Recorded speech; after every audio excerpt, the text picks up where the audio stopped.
we have with us a man who absolutely needs no introduction, the noted cricket expert Ayaz Memon, who's been a journalist for more than 30 years writing on sport, politics and cinema. Thank you so much for joining us, Ayaz. Thank you, Sonali. Happy to be here.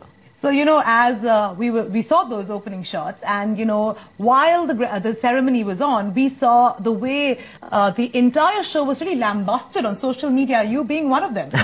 Well, I actually thought they missed the plot a bit. It lacked a sporting ethos, if you want. There was no atmosphere for sports. Right. I think the heroes and the stars should have been the cricketers, not the Bollywood biggies who, you know, I mean, they are stars, obviously.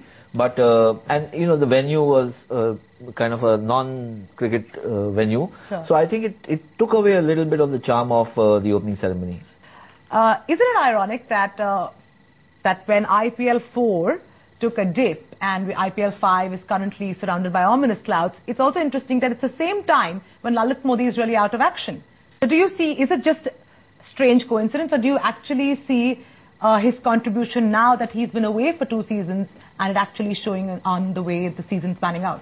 I think what Lalit had was, apart from his own personal drive and, you know, he was very nimble, very quick. He took big decisions on the spur of the moment, so to speak. And they all turned out to be good decisions where the popularity of the league is concerned. Right. But hitting season 3, some of the decisions boomerang, they, you know, kind of blew up in his face. I think what the IPL has happened is that at some stage it had to plateau. What we've seen in season 4 was a dip, which is the alarming part. But it could not grow exponentially as it did in the first 3 years because that was unrealistic. What are your first thoughts on, you know, who has really bought smartly this season? Well, I actually think that throughout the 4 seasons, the Chennai Super Kings have been extremely smart and savvy in their choice and the price they've paid. Right. I mean, the only unusual spike I see is Ravindra Jadeja being bought for $2 million. You know, it boggles my mind that otherwise they've been conservative, but they've been clever. And they've been able to retain their core team, you know, the guys like Dhoni, Raina, Mike Hussey, R. Ashwin. Mumbai Indians have tried to do something similar, right, though they've had some kind of an overhaul, but obviously not in the top guns like Kieran Pollard and Sachin Tendulkar and Lasith Malinga are 3 constants, and Harbhajan Singh, sure, who's there. Rohit Sharma they acquired from Deccan Chargers, so they've also become very strong, but they've splurged a lot more, unlike, say, Chennai Super Kings. But Royal Challengers Bangalore and KKR, they've all gone in for an overhaul, more than any other team, perhaps KKR. But they've got the absolute star-studded team, if you ask me. I want one view before we go into looking at the next set of 5 teams. Harbhajan Singh as, you know, the captain of Mumbai Indians, Sachin Tendulkar really giving the baton on to him. Smart move?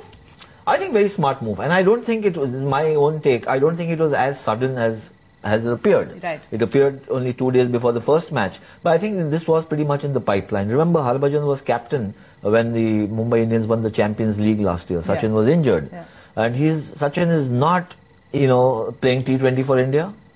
He is coping with an aging body. So he's probably going to miss a few games every now and then, here and there. Tell me, which of those 5 teams you see don't stand a chance at all even to make it to the quarterfinals? That's asking me to put my foot in my mouth. I'll tell you why. Because in the first season, Rajasthan Royals, who nobody fancied, you know, went on to win the title. And the best team on paper, which is Deccan Chargers, finished last. But if you ask me on paper which teams look really the weakest of the lot, I would say it's Kings 11 Punjab. Right. And then the Deccan Chargers, and then Rajasthan Royals.